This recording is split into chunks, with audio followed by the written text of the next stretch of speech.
easiest kind of modulation is the direct modulation, or as the book calls it, the phrase modulation.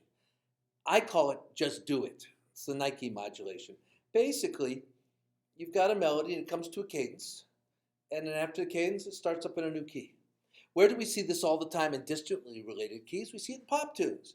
You know, you finish the verse, crank it up a half step. Do the next verse. Talk about distantly related. You're in C major, suddenly you're in D flat major, then you're in D major. But that's how we build a lot of excitement. An awful lot of pop tunes, particularly in the sort of easy listening thing or the real pop variety, that last verse, crank it up. Very common. But it's also very common in the music of the classical era. And so we see things like this. Let's say you've got a long phrase in the key of C. Then you come to the end, do, re, mi, re, do, right? It just comes, it's really clearly, C major, C major, C.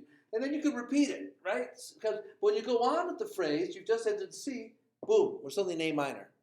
Boom, boom, ba-da-dum, bum. You just jump. That rest, that cadence, it allows the ear to clear and you just jump. You would think that there's some keys that are very hard to jump to. There are, but it's not always, to say, closely related versus distant, because we use that half step bump up, and that's really a distantly related key. But in this case, when I'm really just changing mode, it's easy. You expect an A in this key, so you just drop to the A, and then the G sharp tells you that, well, there's either secondary dominant or we've modulated, and you just stay in that key, and you're now in A minor. Of course, we could say that's not a modulation, that's a change of mode. But I wanted to pick something that was pretty straight ahead. I could have done the same thing going up into E minor instead.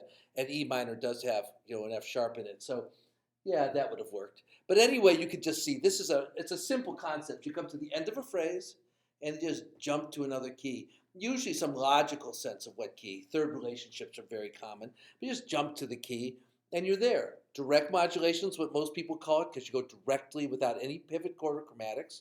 Also calls a phrase modulation, which our book likes because, first of all, they like obscure modern words, but it also usually happens at a phrase ending, at a cadence point. Cadence is what define a phrase ending. Or the Nike modulation, just do it, easy to remember. That's all there is for this lesson. Big lesson coming up next week.